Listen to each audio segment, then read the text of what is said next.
Hello दोस्तों, स्वागत है आप सबका।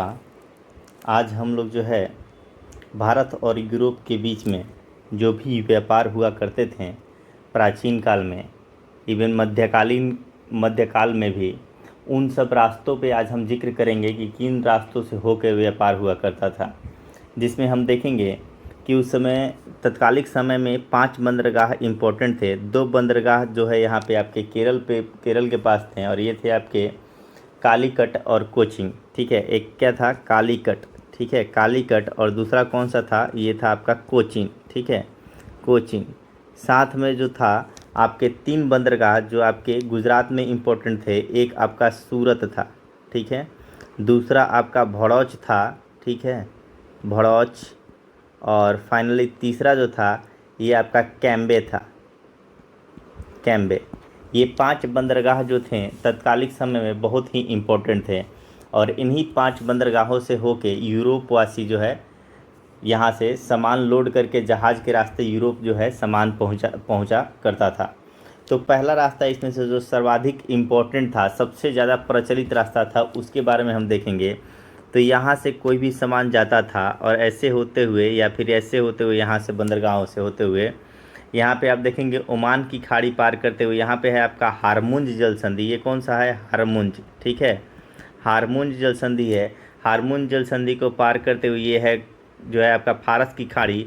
फारस की खाड़ी से होते हुए इराक, और इराक से फिर होते हुए तुर्की, और तुर्की से होते हुए आपका भूमध्य सागर होते हुए इटली के आपका वेनिस, या फिर आपका दूसरा जो था ये आपका स्विट्ज़रलैंड के जो है जिनेवा। ठीक है, जहाँ पे आज के डेट में देखेंगे ज़्यादातर जो है मुख्यालय, बड़े बड़े जो है आपके संस्थान के जो है मुख्यालय जेनेवा में है। तो यही जेनेवा जो था, यही जेनेवा और वेनिस, यही 2 उस समय के यूरोप के जो व्यापारियों का गढ़ था। ठीक है, यूरोपीय व्यापारियों का जो गढ़ था वो यही दोनों स्थानों पे था। तो पहला रास्ता तो ये था जो काफ़ी बढ़िया था, क्योंकि यहाँ पे इस्तांबुल के पास जो है, इस्तांबुल को उस समय क्या कहते थे, कस्तुनतुनिया बोलते थे, कस्तुनतुनिया। ठीक है, कस्तुनतुनिया। और कस्तुनतुनिया पे अधिकार किसका था, तो ये था आपका यूरोपवासी का। और ये लोग यहाँ पे तुर्क, इवन जो था तुर्की साम्राज्य पे भी, यहाँ पे जो तुर्कवासियों का जो साम्राज्य था लगभग, ठीक है, अच्छा खासा ये भी बड़ा साम्राज्य था। इस तुर्क साम्राज्य पे भी जो था इनका जो है एक तरह से इस पे भी टैक्स लगाया करते थे यूरोपवासी। ठीक है, सिर्फ कस्तुनतुनिया की वजह से। इसमें जब से जो है आपका तुर्क साम्राज्य का गठन हुआ है, सुदृढ़ हुए हैं, तब से कई जो है सुल्तान ऐसे हुए हैं जो कस्तुनतुनिया को जीतने की कोशिश किए हैं, लेकिन हर बार जो है इनको हार का सामना करना पड़ा है। फाइनली जो है 1453 ईस्वी में, 1453 ईस्वी में मेहमत, ठीक है, जो है मेहमत सुल्तान का नाम होता है, सुल्तान मेहमत द्वितीय जो है इस पे आक्रमण करता है कस्तुनतुनिया पर, और 1453 ईस्वी में लगभग 40-42 दिनों का जो है इसका घेराबंदी करता है कस्तुनतुनिया के किले का, और फाइनली इसको जो है फतह हासिल होती है। यहाँ पे एक मूवी भी आपको देखिएगा, FETIH 1453, एक मूवी है जो इसी के बारे में जो है एक्सप्लेन किया है, सिर्फ कस्तुनतुनिया पे आक्रमण का ही बताया है, कैसे आक्रमण किया गया है, क्या उसकी इम्पोर्टेंस थी, इसके बारे में आप देख सकते हैं। ठीक है, तो यहाँ पे देखते हैं पहले दूसरे रास्ते का। दूसरा दूसरा रास्ता वो हो के जाता था आपका, फिर यही जो है रास्ता ऐसे आते थे, फिर ऐसे आते थे, और फाइनली जो है यहाँ पे जो था आपका बब अल मंडेब जल संधि। ये कौन सी जल संधि है, तो ये जल संधि है आपकी बब अल मंडेब जल संधि। ठीक है, ये है आपका अदन की खाड़ी। पहले यहाँ पे क्या है, अदन की खाड़ी है। अदन की खाड़ी के बाद यहाँ पे जो वाला ये वाला पॉइंट है, ये आपका बाब अल, ठीक है, बाब अल मंडेब जल संधि, बाब अल मंडेब, ठीक है, बाब अल मंडेब जल संधि। तो बाब अल मंडेब जल संधि को पार करते हुए रेड सी होते हुए इजिप्ट, यानी कि जो है आपका मिस्र में एक शहर था सिकंदरिया। ठीक है, सिकंदरिया होते हुए फिर ये भूमध्य सागर जाते थे और फिर इसी रास्ते से मैच मिक्स हो जाता था और ये फिर इटली के जो है वेनिस या फिर आपके जो है स्विट्ज़रलैंड के जिनेवा में जाते थे। तीसरा रास्ता जो था वो आपका स्थल मार्ग से होते हुए जाता था और ये आपका जो है मध्य एशिया होते हुए, रसिया होते हुए, बाल्टिक सागर होते हुए और ये पीछे से जो है आपका आके इसमें मर्ज, यानी कि पीछे से जो है ये आता था और जो है आपका वेनिस और जेनेवा में व्यापारी यहाँ पे जाया करते थे। तो ये 3 रास्ते में सबसे अच्छा सुविधाजनक रास्ता ये था कि यूरोप वासियों के लिए, क्योंकि यूरोप वासी जो है एक तरह से जो है तुर्की के पे ऊपर कभी भी आक्रमण करके इसको अपने अधिकार में ले सकते थे। थोड़ी सी जो है कई बार जो है इस वजह से तुर्कवासी जो है अपने हिस्से का, जैसे महाराष्ट्र वाले यहाँ पे देखेंगे मराठा जैसे सरदेशमुखी और चौथ लिया करते थे, वैसे ही यूरोपवासी भी टैक्स के रूप में जो है तुर्कियों से लिया करते थे। ठीक है, तो ये कभी भी जो है मतलब कि डरा के रखना एक तरह से जो है, ताकि इनके व्यापार में कोई भी जो है, जो इनका व्यापार पूर्वी देश के साथ हो रहा है, इस पे कोई बाधा ना आए। और एक वजह ये भी है कस्तुनतुनिया का इम्पोर्टेंस आप इससे भी समझ सकते हैं कि ये जो है यूरोपवासी, यहाँ पे ऑस्ट्रिया साम्राज्य था, ठीक है, ऑस्ट्रिया हो गया, जर्मनी हो गया, फ्रांस हो गया, इटली हो गया, ये सब आपस में लड़ते भी थे। लेकिन जैसे ही ये देखते थे कि आक्रमण तुर्कीवासी ने किसी पे जो है कस्तुनतुनिया पे किया है, तो ये आपस में जो है मिल जाते थे और मिल के सामना करते थे। ठीक है, मिल के सामना करते थे और फिर जो है तुर्की को हराते थे। आप इससे इम्पोर्टेंस समझ सकते हैं कि आपसी झगड़े को भुला के इस किले को बचाते थे। फाइनली आगे के दिनों में देखेंगे कि यहाँ पे जो है पूरे यूरोप पे जो व्यापारी समूह का जो गढ़ था वो था आपका इतावली व्यापारियों का यहाँ पे गढ़ था। यहाँ पे आप देखेंगे पश्चिमी तटीय प्रदेश में, ठीक है, भारत के पश्चिमी तटीय में, तो यहाँ पे जो था आपका अरब वासियों का अधिकार था। अरब वासी यहाँ पे जो है अपना जो है वर्चस्व जमाए हुए थे। पूर्वी तट पे बात करेंगे तो पूर्वी तट की बात करेंगे तो यहाँ पे था आपका चेट्टियार समुदाय। ठीक है, अगर आप मलक्का और इस वाले पार्ट को देखेंगे, यानी कि जो है मलक्का जल संधि और यहाँ के जो है आपका पूर्वी देश की, ठीक है, तो पूरब के जो है ये जब द्वीप समूह की बात करेंगे, भारत के पूरब के द्वीप समूह का जो भी ये वाला है, ठीक है, इस पार्ट में जो है आपका चुलिया मुसलमान का अधिकार था। चुलिया मुसलमान, ठीक है, चुलिया मुसलमान, यानी आप देख रहे हैं कि हर एक पार्ट में, चाहे ये पार्ट हो, पूर्वी हो, पश्चिमी हो, यूरोप हो, हर एक पार्ट में किसी न किसी जो है आपके व्यापारिक समूह का जो है अधिकार है। ऐसी स्थिति में आपका यूरोप का 2 प्रांत जो नवीन राष्ट्र थे, पुर्तगाल और स्पेन, इसको इतावली व्यापारी जो है एक तरह से बाइकआउट किए हुए थे। अगर इनको सामान मिलता भी था तो काफ़ी कॉस्टली मिलता था, और सामान में भी क्या, सिर्फ जो है काली मिर्च और मसाले जो थे उस समय के काफ़ी इम्पोर्टेंट हो जाते थे। बाकी सब व्यापार तो होते थे कपड़े के भी, लेकिन सबसे सर्वाधिक इम्पोर्टेंट था आपका जो है काली मिर्च और मसाले, क्योंकि ठंड के दिनों में पूरा यूरोप जो है ठंड के दिनों में गोश्त, यानी कि जो है मांस खाते थे, और मांस का जो है काफ़ी लंबे समय तक रखने के लिए भी जो है उस समय आपका काली मिर्च या फिर मसाले का लेप लगा के रख देते थे, ताकि वो लंबे समय तक रह भी सकता है। आप पुराने मूवी देखेंगे ना हॉलीवुड के, तो उसमें आपको ये चीज़ स्पष्ट रूप से जो है दिखाया जा चुका है, आप देख सकते हैं उसको भी। कोई सा भी मूवी अगर आप देखिएगा ना जिसमें आपका जो है एंशिएंट हिस्ट्री के बारे में बताया हो, तो उसमें आप इसको स्पष्ट रूप से समझ सकते हैं।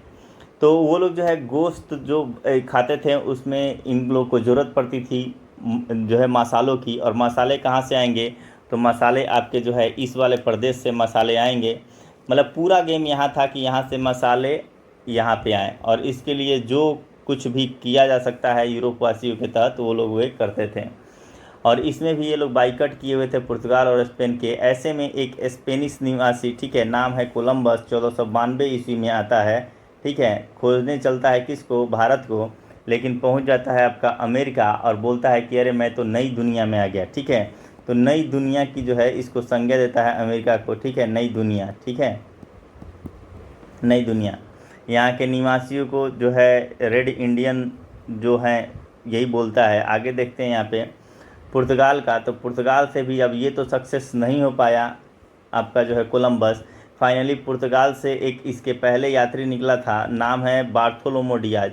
ये जो है अफ्रीका तट से होते हुए, ये अफ्रीका तट से होते हुए ऐसे होते हुए जो है ये उत्मासा अंतरीप, यानी कि जो है आपका अफ्रीका के दक्षिणी छोर, यहाँ पे जो है आपका उत्मासा अंतरीप, उत्मासा अंतरीप,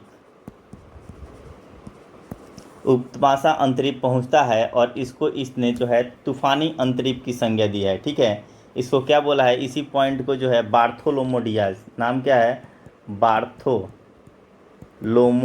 डियाज, बार्थोलोमो डियाज इसको क्या बोलता है, इसको बोलता है तूफानी अंतरीप, तूफानी अंतरीप,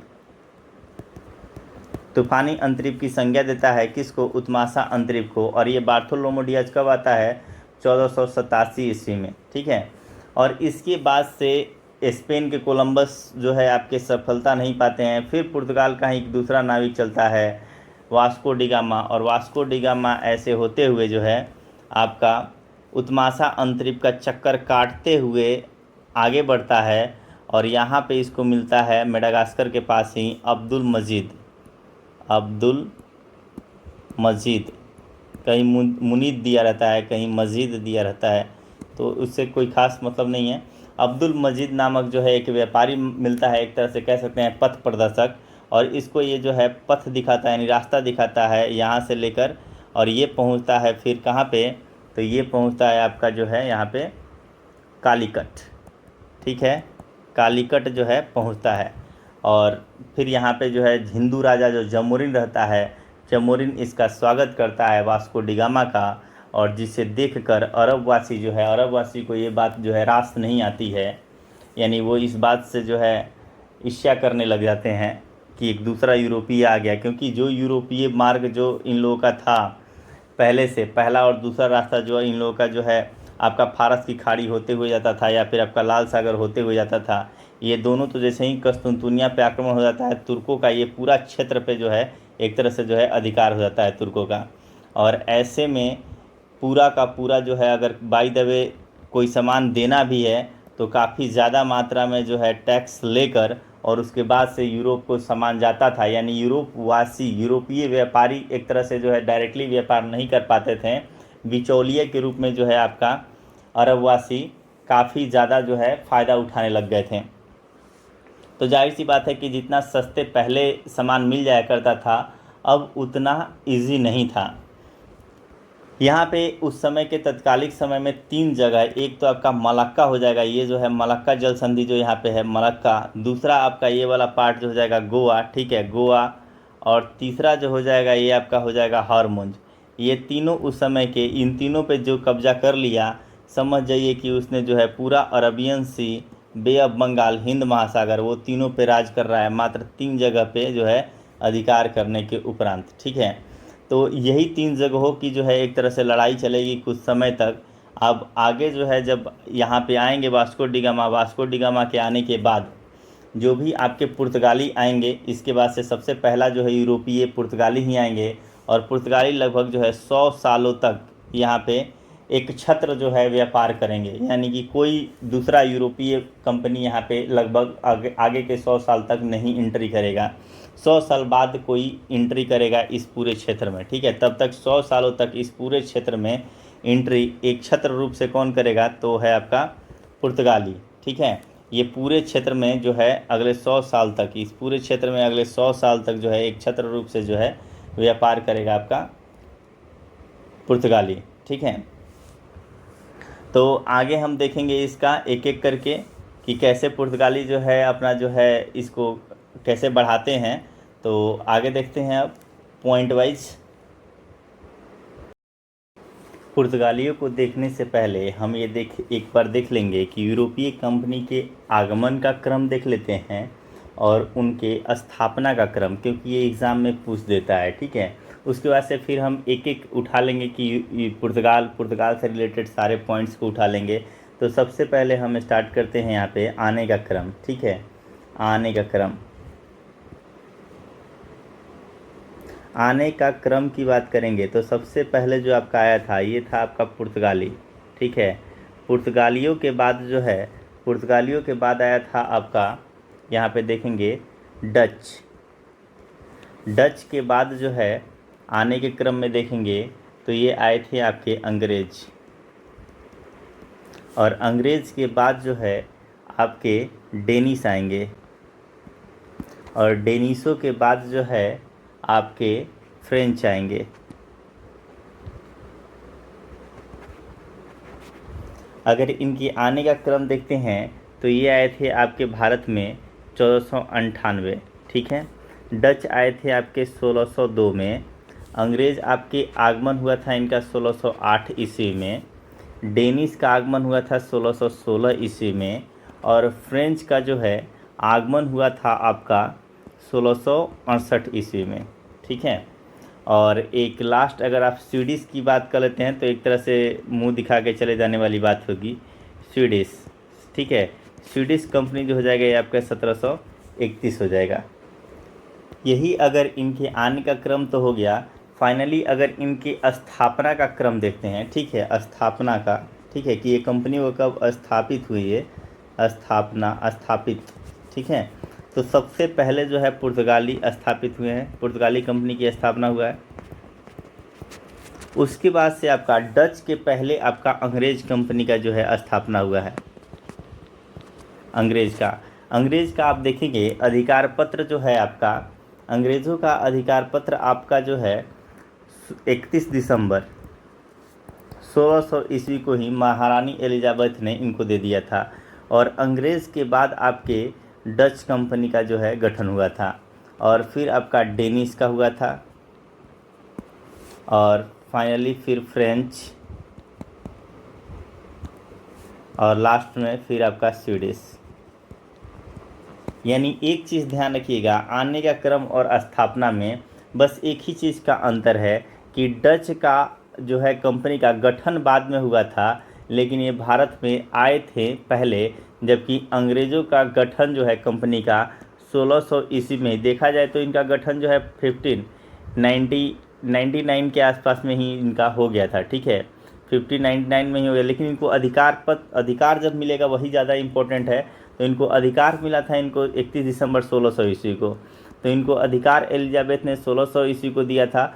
तो इनके गठन का जो है 1600 ईस्वी हो जाएगा, लेकिन इनका आगमन 1608 हुआ है। यही एक जो है डिफरेंस होता है। बाकी इनके आने का क्रम और जो है कंपनी के गठन का क्रम दोनों सेम है। ये फ्रेंच कंपनी का जो है गठन हुआ था 1664 ईस्वी में, हालांकि ये आए थे 1668 ईस्वी में। ठीक है, तो इस प्रकार आप इसको जो है देख सकते हैं। अब हम लोग जो है स्टार्ट करते हैं। जो सबसे पहले वो है आपका पुर्तगाली। ठीक है, सबसे पहले अब स्टार्ट करते हैं पुर्तगाली।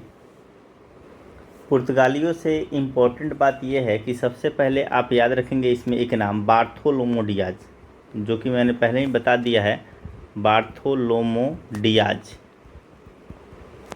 इसकी इम्पोर्टेंस कि इसने जो है अफ्रीका के दक्षिणतम बिंदु, ठीक है, अफ्रीका महाद्वीप के जो है दक्षिणतम बिंदु, वो क्या नाम है उसका, वो है आपका उत्मासा अंतरिप, जिसको इसने तूफ़ानी अंतरिप किया कहा। वहाँ पे ये पहुँचेगा 1487 ईस्वी में।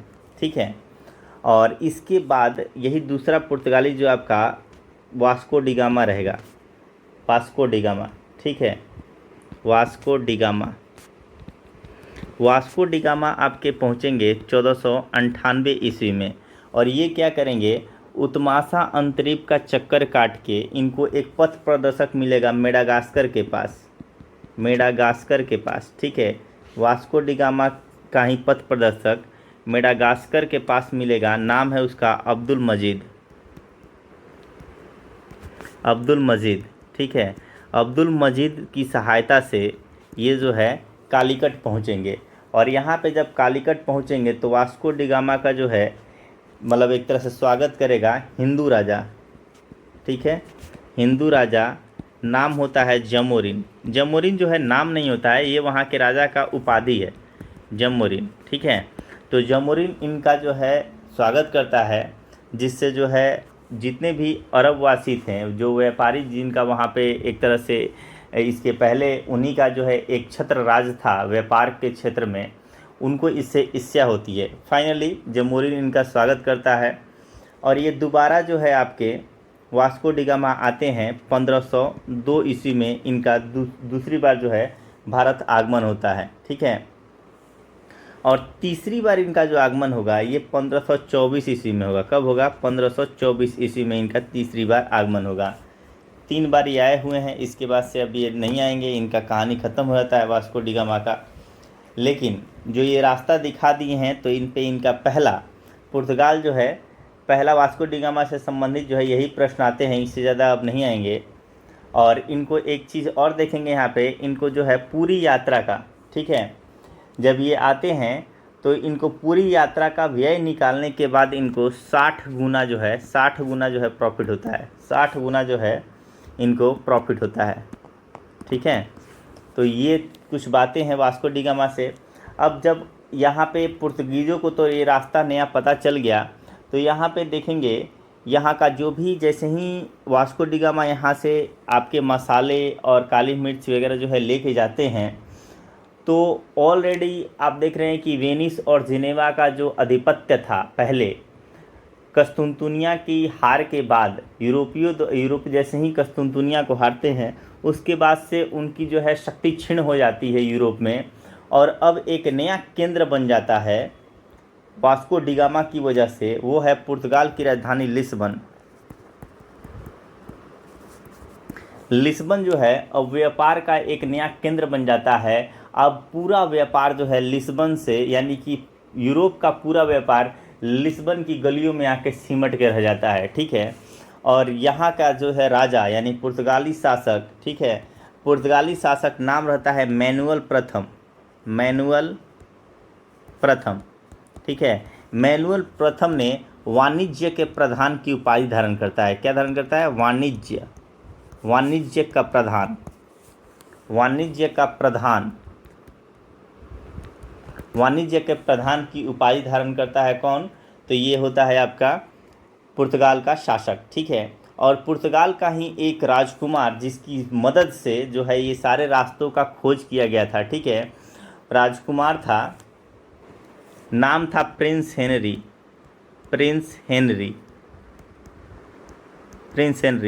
इस प्रिंस हेनरी को द नेविगेटर बुलाते थे, द नेविगेटर। ये कुछ जो है इनको एक तरह से उपाधि, जैसे कि मैनुअल प्रथम को कौन सी उपाधि दिया गया था? तो वाणिज्य के प्रधान की उपाधि दिया गया था। प्रिंस हेनरी को कौन सी उपाधि दिया गया था? तो द नेविगेटर की उपाधि दिया गया था। इस प्रकार आप याद रखेंगे। अब हम देखते हैं कि जब ये सारा काम हो गया और अब एक नए रास्ते की खोज हो ही चुकी है, तो जाहिर सी बात है कि एक बेड़ा भेजा ही जाएगा पुर्तगाल की तरफ से। तो पहला बेड़ा जो भेजा जाएगा उसको हम देखते हैं 1500 ईस्वी में, ठीक है। 1500 ईस्वी में पेड्रो अल्वारेज कैब्रल, ठीक है, पेड्रो अल्वारेज कैब्रल के नेतृत्व में एक बेड़ा भेजा जाएगा, ठीक है। और ये भी कहाँ आएगा? ये भी आपका कालीकट ही आएगा, ठीक है, ये भी आपका कालीकट ही आएगा। और कालीकट आने के बाद, ठीक है, कालीकट आने के बाद ये क्या करेगा? एक अरबी जहाज़, ठीक है, एक अरबी जहाज़ को पकड़कर जमोरिन को उपहार स्वरूप देगा। तो जाहिर सी बात है एक तरह से ये अपनी नौसैनिक शक्ति का जो है, अपने शक्ति का एक तरह से प्रदर्शन किया है यहाँ पे। और फिर 1503 ईस्वी में, 1503 ईस्वी इम्पोर्टेंट है इसलिए क्योंकि पुर्तगालियों ने अपनी पहली फैक्ट्री खोली है। पुर्तगालियों ने अपनी पहली फैक्ट्री कोचीन में खोली है, कोचीन में पहली फैक्ट्री इन्होंने अपनी खोली। और 1505 ईस्वी में इन्होंने अपनी दूसरी फैक्ट्री खोल ली है, और वो है आपका कन्नूर में। 2 फैक्ट्रियाँ, एक 1503 और एक 1505, ठीक है। 1503 और 1505, 3 कभी भी कंफ्यूज मत होइए कि कालीकट आया था तो कहीं कालीकट। 1503 3 और 3 अक्षर का कोचीन, ठीक है, कोचीन, ठीक है, 3 अक्षर का। कोचीन में जो है पहली फैक्ट्री खोला गया, 1505 में कन्नूर में खोला गया। 1505 में ही जब 2 जगह खोल दिया गया तो 1505 में ही आता है आपका प्रथम वायसराय, पुर्तगाली प्रथम वायसराय, नाम होता है उसका फ्रांसिस्को दी अल्मीडा, ध्यान रखिएगा कि फ्रांसिस्को दी अल्मीडा के आते आते दो जगह आपकी फैक्ट्री ऑलरेडी खुल चुकी है। एक जो है आपका कोचीन में 1503 में और दूसरा 1505 ईस्वी में कन्नूर में। और ये फ्रांसिस्को दी अल्मीडा जो है प्रथम वायसराय रहता है, ठीक है, प्रथम पुर्तगाली वायसराय रहता है। और इसका शासनकाल जो होता है आपका, ये आपका 1505 से लेके जो है 1509 रहता है। और इसने जो काम किया है उसके कामों को देख लेते हैं। सबसे पहले इसका जो है कार्टेज सिस्टम का जो संबंध है वो आपका फ्रांसिस्को दी अल्मीडा से ही संबंधित है, कार्टेज सिस्टम का संबंध, ठीक है। प्लस में जो है दूसरा है आपका ब्लू वाटर पॉलिसी, जिसको बोलते हैं शांत जल की नीति, ठीक है। इसको हिंदी में बोलेंगे शांत जल की नीति, यानी कि युद्ध नहीं करना है, शांति से जो है अपना जो है व्यापार पर फोकस करना है, ठीक है। लेकिन शांति रहती कहाँ है कि नहीं। फाइनली इसको भी जो है एक युद्ध करना पड़ता है, और वो है आपका 1508 ईस्वी में होता है चौल का युद्ध, ठीक है। चौल का युद्ध होता है, चौल का युद्ध। और ध्यान रखिएगा, चौल का युद्ध जब 1508 ईस्वी में होता है तो एक तरफ होते हैं कौन, एक तरफ होते हैं पुर्तगाली और दूसरी तरफ कौन होते हैं, तो दूसरी तरफ जो होते हैं ये होते हैं आपके गुजरात वाले, यानी गुजरात का शासक, गुजरात की सेना, साथ में जो है आपकी मिस्र की सेना, ठीक है, साथ में है आपका तुर्की सेना। और ये तीनों मिलके जो है 1508 में जो होता है इसमें ये जीत जाते हैं, ठीक है। लेकिन 1500 और इसमें जो है चौल के युद्ध में ही जो है आपका फ्रांसिस्को दी अल्मीडा का पुत्र जो है इसमें 1508 वाले में पुत्र मारा जाता है। और फिर चौल का ही युद्ध 1509 ईस्वी में चौल के समीप पे ही एक युद्ध होता है, यानी चौल का युद्ध ही। इसमें फिर पुर्तगाल और गुजरात का यही तीनों संयुक्त सेना के बीच में होता है। इस बार जो है 1509 वाले में जो है पुर्तगाल जीत जाता है। और इसके जीतने के साथ ही जो है, यानी फ्रांसिस्को दी अल्मीडा ने क्या किया कि इस जीत के साथ ही आपका अरब सागर, हिंद महासागर, इन दोनों पे एक तरह से जो है इनका राज स्टार्ट हो जाता है। और यहीं पे स्टार्ट होता है ये कार्टेज सिस्टम। और कार्टेज सिस्टम के तहत ही कहता है कि आप आओ, अगर किसी भी कोई सा भी अगर जहाज़ अगर अरब सागर से होते हुए लाल सागर या हारमुंज की संधि होते हुए अगर आप आगे बढ़ते हो, ठीक है, या फिर जो है आपका दूसरी तरफ से आप जो है अफ्रीका होते हुए अगर यूरोप जाता है कोई सा भी जहाज़, मतलब कि चाहे अरब वासी हो या यूरोप वासी हो, ठीक है, कोई सा भी अगर व्यापार करना है तो आप क्या दोगे, आप जो है परमिट लोगे हमसे, ठीक है। और उसी परमिट को एक तरफ से कार्टेज सिस्टम का नाम दिया जाता है।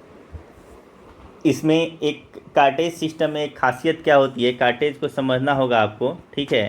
कार्टेज में कहा जाता है कि आपको क्या लेना है, कोई भी जहाज़ को कहीं भी यात्रा करने के लिए परमिट लेना, यानी कि परमिशन लेना आपको ज़रूरी है। इस परमिट लेने के बाद आपको दो चीज़ें हैं, एक आप काली मिर्च, साथ में जो है सोरा या फिर गोला बारूद जिसको कह सकते हैं आप, ठीक है, काली मिर्च और गोला बारूद, ये दोनों चीज़ का जो है आप जो है व्यापार नहीं कर सकते। यानी ये परमिट लेने के बावजूद भी आप ये दो चीज़ जो है लेके जहाज़ से नहीं जा सकते। और दूसरी चीज़ परमिट लेने का आपको प्रॉफिट ये होगा कि हमारी सेना, यानी हमारी टुकड़ी, जो सैन्य टुकड़ी जो आपका समुद्र में जो है आपका क्या कहती है, गश्त लगाती रहेगी, तो वो क्या करेगी, कभी भी आपके जहाज़ का जो है एक तरह से जो है छानबीन कर सकती है। और प्रॉफिट के तौर पे आपको ये होगा कि जो समुद्री लुटेरे हैं उनसे आपकी रक्षा भी करेगा ये। लेकिन अगर आप काली मिर्च और गोला बारूद लेके अगर गए तो आपके जहाज़ को लूट लिया जाएगा, ये भी था, ठीक है। तो दोनों चीज़ें थी यहाँ पे। अब आगे देखेंगे यहाँ पे, यानी यहाँ से जो है आप देख रहे हैं कि एक तो आपका फ्रांसिस्को दी अल्मीडा से क्या है, प्रथम पुर्तगाली वायसराय, दूसरा कार्टेज सिस्टम इसी से संबंधित है, तीसरा ब्लू वाटर पॉलिसी यानी शांत जल की नीति आपका जो है फ्रांसिस्को दी अल्मीडा से ही संबंधित है। फिर चौल का युद्ध जो होता है ये भी अल्मीडा के काल में ही हुआ है, जो पुर्तगीज और गुजरात, मिस्र और तुर्की के बीच में होता है। इसमें फाइनली जो है किसको जीत मिलती है। युद्ध लंबे समय तक चल रहा होता है, 1508 से लेकर तनातनी चला रहता है 1509 तक कह सकते हैं। तो 1509 में 1508 में जो एक बड़ी युद्ध होती है जिसमें जो है इसका पुत्र माना जाता है। 1509 में ये फाइनली जो है हरा देता है तीनों की संयुक्त सेना को। और कार्टेज आप समझ ही गए। यानी कि इतना कुछ समझने के बाद आप ये समझ जाइए कि फ्रांसिस्को दी अल्मीडा से अब रिलेटेड कोई भी क्वेश्चन आपसे नहीं छूटेगा। अब इसके बाद से 1509 ईस्वी में ये जो है इसके बाद जो है आएगा आपको अल्फासो द अल्बुकर्क आएगा। ध्यान रखिएगा, इसके बाद से कौन आएगा, अल्मीडा के बाद अल्बुकर्क आएगा। अल्बुकर्क को ध्यान रखिएगा, इसको वास्तविक संस्थापक कहा जाता है। इसको क्या बोला जाता है, वास्तविक संस्थापक। वास्तविक संस्थापक, पुर्तगीज शक्ति का वास्तविक संस्थापक इसको बोला जाएगा। क्यों बोला जाएगा, इसलिए बोला जाएगा क्योंकि एक तो क्या करेगा, इसे कुछ काम देख लीजिए। ये कोचिंग को अपना मुख्यालय बनाएगा। ठीक है, जिस कोचिंग को 1503 ईस्वी में पुर्तगालियों ने वहाँ पे पहली फैक्ट्री खोली थी, वही कोचिंग को, ठीक है, उसी कोचिंग को क्या बनाएगा, ये मुख्यालय बनाएगा। दूसरा काम क्या करेगा कि 1510 ईस्वी में सबसे इम्पोर्टेंट काम, जिस वजह से इसको वास्तविक संस्थापक बोला जाता है, वो है आपका 1510 ईस्वी में गोवा को जीतेगा। गोवा को जीतेगा किससे, तो ये जीतेगा आपका बीजापुर के आदिल शाही सुल्तान से। ठीक है, बीजापुर के आदिल शाही सुल्तान से गोवा जीतेगा। और 1510 में जीतने के बाद मैंने आपको बताया था कि तत्कालिक समय में तीन ही जो क्षेत्र थे बहुत इंपॉर्टेंट थे। एक आपका हारमुंज, दूसरा गोवा और तीसरा मलक्का। ठीक है, इन तीनों पे जिसने विजय प्राप्त कर लिया, समझिए कि बंगाल की खाड़ी, अरब सागर और हिंद महासागर, तीनों पे उसका सिक्का जो है चलने लगा है। तो गोवा को ये इसने 1510 में जीत लेता है। 1511 ईस्वी में 1511 ईस्वी में जो है ये जीत लेता है किसको, तो 1511 में जीता है ये मलक्का को। ठीक है, मलक्का। और फाइनली जो है 1515 ईस्वी में 1515 में किसको जीतेगा, तो 1515 में जीतेगा हारमुंज को। ठीक है, इस प्रकार ये तीन चीज़ें, यानी कि जो है आपका क्या कह सकते हैं, फ्रांसिस्को दी अल्बुकर्क से संबंधित आपका वास्तविक संस्थापक। क्यों, क्योंकि इसने तीनों मुख्य शहर जो है उस समय के तत्कालिक, जो आपका जो है हिंद महासागर, बंगाल की खाड़ी और साथ में जो है आपका अरब सागर, तीनों पे अधिकार दे सकता था, उस तीनों क्षेत्रों को इसने जीत लिया है। साथ ही साथ ये कहा है अपने लोगों से कि आप जो है यहाँ के भारतीय स्त्रियों से विवाह कीजिए। यानी भारतीय स्त्रियों से विवाह करने का जो है इसने विवाह करने के लिए प्रोत्साहित किया है। ठीक है, तो इस प्रकार अब भारतीय स्त्रियां कहाँ से आएंगी, क्योंकि ऑलरेडी उस समय राजा महाराजा ज़्यादा रानी रखते थे, तो स्त्रियों की तो वैसे ही संख्या कम होती थी। ठीक है, ऐसे में दूसरे क्षेत्र से आए लोगों के लिए स्त्री कहाँ से मिले, तो ये देखा कि कौन सी ऐसी स्त्री है जिसको भारतीय समाज क्या कर दी है, छांट चुकी है, हटा चुकी है, अपने समाज से एक तरह से बहिष्कृत करने के बराबर उसको उपाधि दे चुकी है। तो ये देखा कि जिस स्त्रियों के जो है पति मर चुके हैं, उनको सती करने के लिए जो है, यानी कि सती होने के लिए जो है प्रतिबद्ध किया जा रहा है उन स्त्रियों को। तो इसने क्या किया, इसने सती प्रथा पर रोक लगा दिया।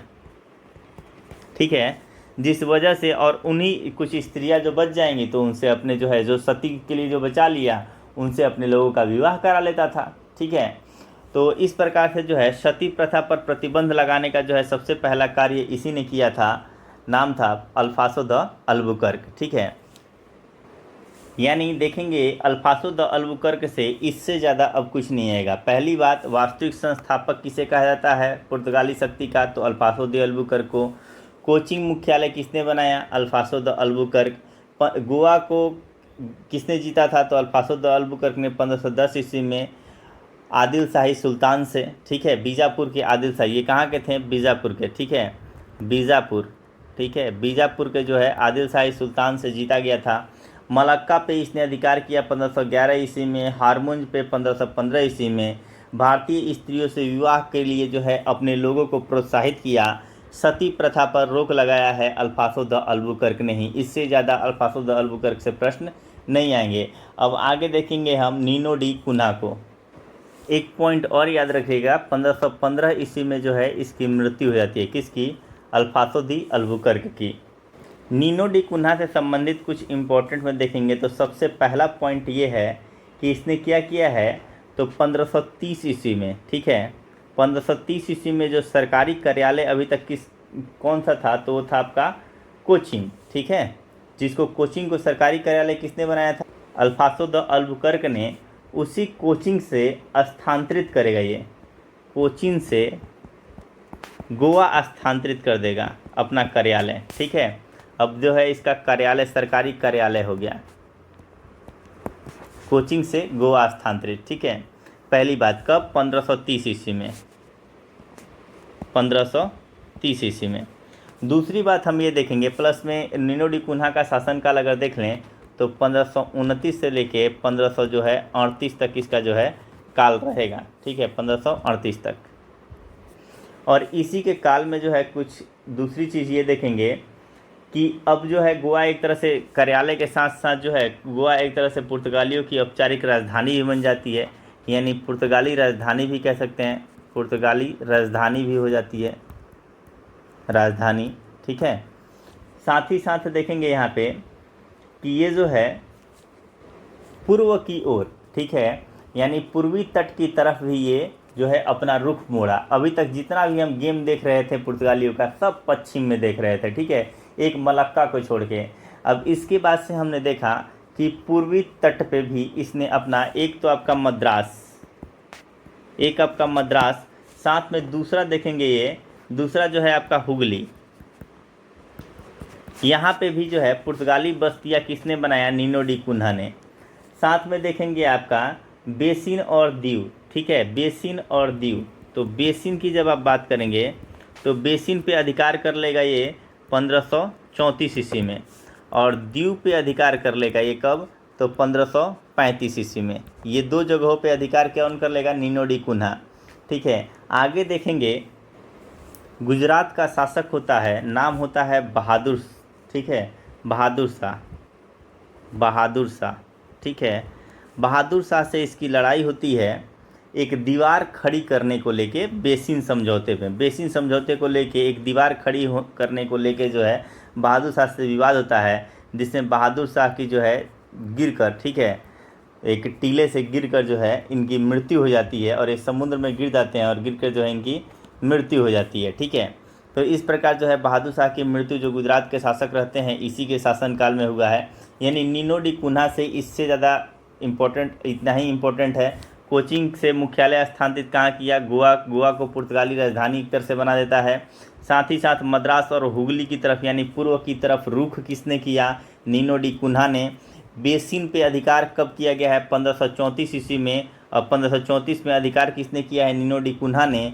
और दीव पे अधिकार किसने किया है? तो नीनो डी कुन्हा ने 1535 ईस्वी में, ठीक है। तो बेसिन और दीव के इसके क्षेत्र में आ गए हैं। बहादुर शाह की मृत्यु जो है गुजरात के शासक रहते हैं, ठीक है, ये कहाँ के रहते हैं? गुजरात के शासक रहते हैं, गुजरात के शासक, और इनकी मृत्यु कब होती है? नीनो डी कुन्हा के समय में ही, ठीक है। तो अब आगे कुछ इंपॉर्टेंट पॉइंट्स देखेंगे जो अन्य आए हुए हैं आपके वायसराय, जो इम्पोर्टेंट तो नहीं है लेकिन जो क्षेत्र उनके द्वारा जीते गए हैं उनको हम पॉइंट आउट कर लेते हैं। 1559 ईस्वी में, ठीक है, 1559 ईस्वी में इन्होंने जो है पुर्तगालियों ने दमन को भी अपने अधिकार में ले लिया, यानी दमन पे भी अधिकार कर लिया है 1559 ईस्वी में। श्रीलंका पे इनका अधिकार हो गया है। साष्टी और बसई कहाँ है? तो ये जो है दोनों के दोनों आपके महाराष्ट्र में है, ठीक है, महाराष्ट्र में है। तो इस पे भी इनका अधिकार हो गया, यानी धीरे धीरे आप देखेंगे कि आपका जो है बेसिन पे अधिकार हो ही गया है, गोवा पे हो गया, आपका मलक्का हो गया, हारमुंज हो गया, ठीक है, बेसिन हो गया, दीव हो गया, दमन हो गया, साष्टी, बसई और हुगली, और जो है आपका हुगली, और साथ में जो है आपका सेंथोम जो मद्रास के निकट जो था आपका सेंथोम, ठीक है, मद्रास के निकट है, मद्रास के निकट है आपका सेंथोम, ठीक है, सेंथोम, यहाँ पे भी जो है इनका पुर्तगाली बस्ती एक बस चुका है। तो इन सारी जगहों पे जो है पुर्तगाली अपना जो है एक तरह से अपना आधिपत्य स्थापित कर चुके हैं। और ऐसी स्थिति में इनके आधिपत्य का अब सीमा यहीं पे समाप्त होता है और इसके बाद से धीरे धीरे जो है आ जाएंगे यहाँ पे डच, ठीक है। और डच जैसे ही आएंगे तो डचों ने सबसे पहले क्या किया है, सबसे पहले डचों ने जो है आपका ये लोग जो है अपना केंद्रित किया है सबसे पहले इंडोनेशिया में, इंडोनेशिया, यानी सबसे पहले ये आके इंडोनेशिया में बसे, ठीक है। और इंडोनेशिया के पास देखेंगे आप, इंडोनेशिया में ऊपर है आपका सुमात्रा और ऐसे है आपका जावा, जावा के इस वाले पार्ट यानी कि जो है पश्चिमी सीमा पे देखेंगे, इसी सीमा को बोलते हैं बांटम, ठीक है, बांटम।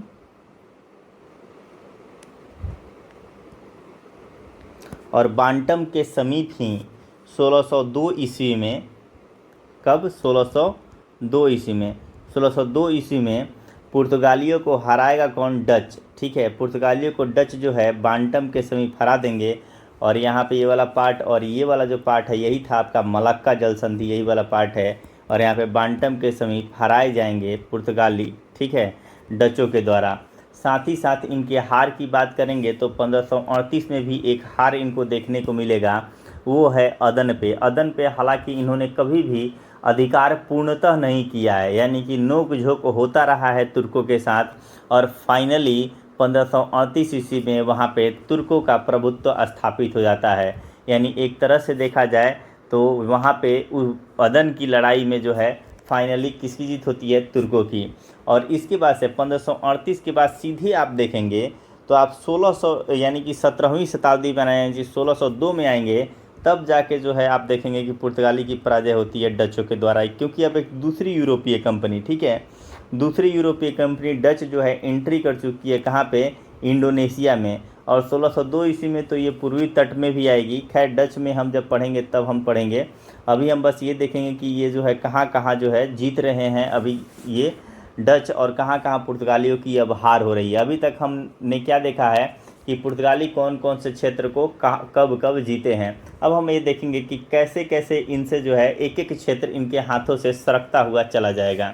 तो सबसे पहले यहाँ पे बांटम के समय अब देख लिए कि युद्ध में क्या हुई है, तो पहली पराजय जो इनको देखने को मिल रही है यूरोपीय कंपनी से, और वह है डच इनको पराजित किए हैं 1602 ईस्वी में। आगे देखते हैं, जिस मलक्का को, ठीक है, जिस मलक्का 1511 ईस्वी में अल्बुकर्क ने जीता था, वही मलक्का 1641 में, ठीक है, पुर्तगाली यहाँ पे जो है मलक्का से भी हार जाते हैं और डच यहाँ पे जीत जाते हैं। यानी वही मलक्का इनके हाथ से कब निकल जाता है, तो 130 साल बाद 1641 ईस्वी में, ठीक है। यानी अब एक एक चीज़ जो ये जीते थे उसको अब एक एक करके जो है हटाते जाइए। गोवा जीते थे तो गोवा इनके पास जो रहेगा 1961 तक रहेगा, तो गोवा की बात नहीं करेंगे। गोवा के बाद इन्होंने क्या जीता था, मलक्का जीता था, मलक्का जीता था इन्होंने 1511 ईस्वी में, तो ये तो इनके हाथ से निकल गया। अब देखेंगे उसके बाद से इन्होंने क्या जीता था, हारमुंज जीता था, ठीक है, हारमुंज जीता था। तो हारमुंज कब जीते थे, तो हारमुंज ये जीते थे आपका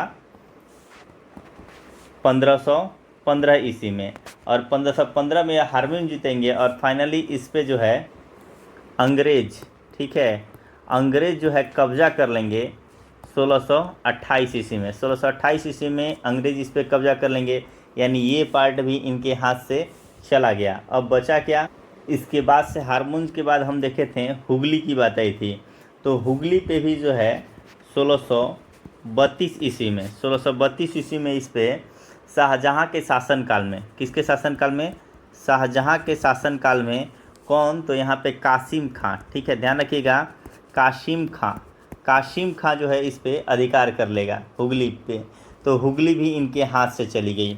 साथ में देखेंगे साष्टी और बसई, ठीक है, साष्टी और बसई, साष्टी और बसई जो आपका महाराष्ट्र का पार्ट है, इस पार्ट से यहाँ से भी हाथ धोना पड़ा है पुर्तगालियों को। कब, तो ये किए हैं आप 1739 ईस्वी में। यहाँ से भी यहाँ पे मराठों का आधिपत्य हो जाता है, मराठों का आधिपत्य होता है, यानी कि इनके द्वारा जो भी बनाया गया था अभी तक साम्राज्य, वो धीरे धीरे करके कुछ डच लेके चले जाएंगे। डच जितने भी इंडोनेशियाई पार्ट रहेगा, जो आपका श्रीलंकाई पार्ट रहेगा, ये सब डच लेके चले जाएंगे।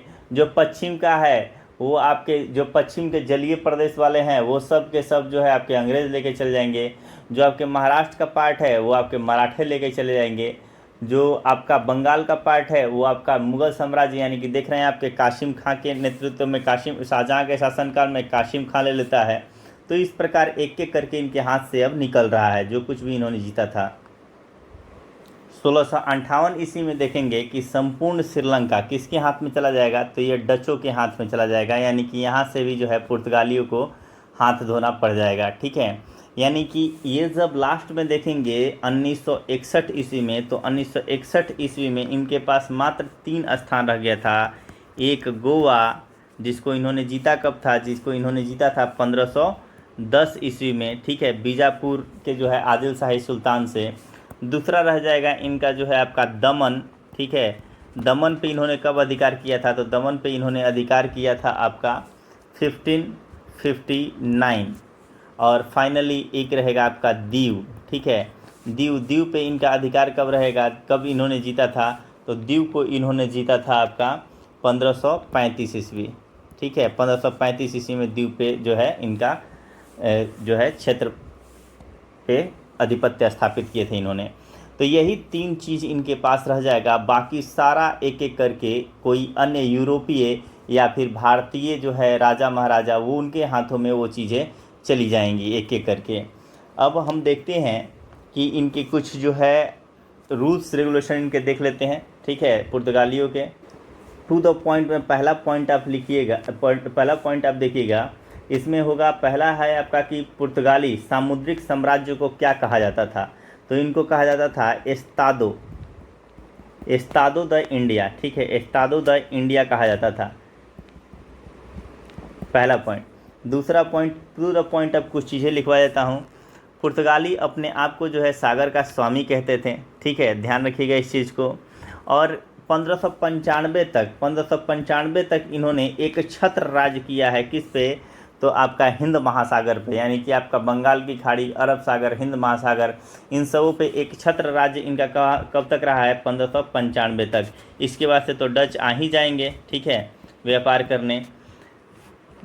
इसके बाद से ध्यान रखिएगा कि इनके जो हार की वजह रही है, वो हार की वजहों में टू द पॉइंट तो नहीं है, तो इसको छोड़ दीजिए। हार की वजह आप जो है लाइन बाय लाइन जो एक्सप्लेन किया उसमें आप जाकर देख सकते हैं। मुझे इसमें टू द पॉइंट ही लिखवाना है। अगला देखिएगा यहाँ पे 1540 ईस्वी में, 1540 ईस्वी में क्या करेंगे, तो 1540 ईस्वी में जो है गोवा के सभी मंदिर नष्ट कर दिए जाएंगे। गोवा के मंदिर जो है नष्ट कर दिए जाएंगे 1540 ईस्वी में। और 1573 ईस्वी में कहाँ के, तो 1573 ईस्वी में जो है बारडे। ठीक है, और फाइनली जो है आपका सालसेट 1584 से लेके 87। आप सालसेट द्वीप देख सकते हैं। सालसेट द्वीप कहीं आपका मुंबई बसा हुआ है, तो सालसेट पे, यानी कि गोवा के मंदिरों को नष्ट कब किया जाएगा, 1540 में। बारडे के मंदिरों को नष्ट कब किया जाएगा, तो 1573 ईस्वी में। सालसेट के मंदिरों को नष्ट पुर्तगालियों द्वारा कब किया जाएगा, तो 1584 से लेके 87 के बीच में। ठीक है, साथ ही साथ एक और देखिएगा कि गोवा में ईसाई धर्म न्यायालय 1560 ईस्वी में क्या खोला जाएगा, गोवा में ईसाई धर्म न्यायालय।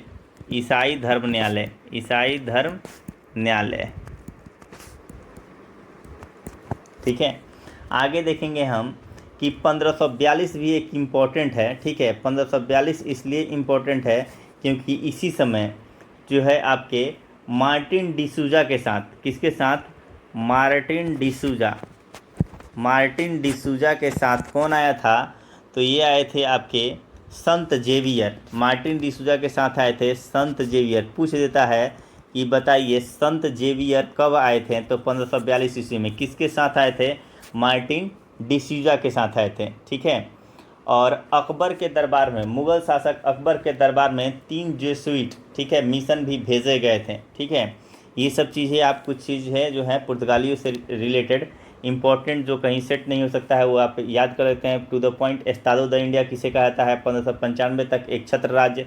मंदिरों को नष्ट करने का कार्य तीन समय में किया गया। 1540 में गोवा के, 73 में बारडे के, 84-87 में सालसेट के, 1560 ईस्वी में गोवा में ईसाई धर्म न्यायालय की जो है स्थापना की गई। 42 में मार्टिन डिसूजा के साथ संत जेवियर आए थे। ठीक है, अब लास्ट बिंदु जो है इसमें हम देखेंगे कि कौन कौन से जो हैं पुर्तगालियों का योगदान कहाँ कहाँ रहा है। पुर्तगालियों के योगदान के बारे में हम देखेंगे।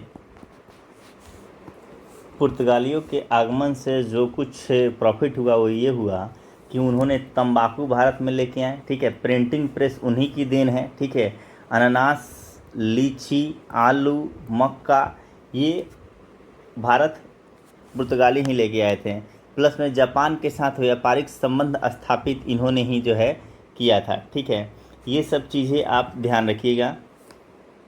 और सबसे इम्पोर्टेंट कि इनके आने के बाद पता चला कि स्थल के साथ साथ यानी कि नौसैनिक शक्ति की महत्ता का जो है इम्पोर्टेंस इन्हीं से पता चला। ठीक है, नौसैनिक पावर। ठीक है, नौसैनिक पावर की, नौसैनिकों की जो महत्ता है, ठीक है, यानी इम्पोर्टेंस है, वो हमें इनके आगमन से ही पता चला। ठीक है, तो इस तरह से जो है कुछ इम्पोर्टेंट चीज़ें, इस तरह पुर्तगाली ख़त्म हो जाता है। अब हम जो है डच और अंग्रेज़ जो है नेक्स्ट पार्ट में करेंगे। आज के लिए तो इतना ही काफ़ी है।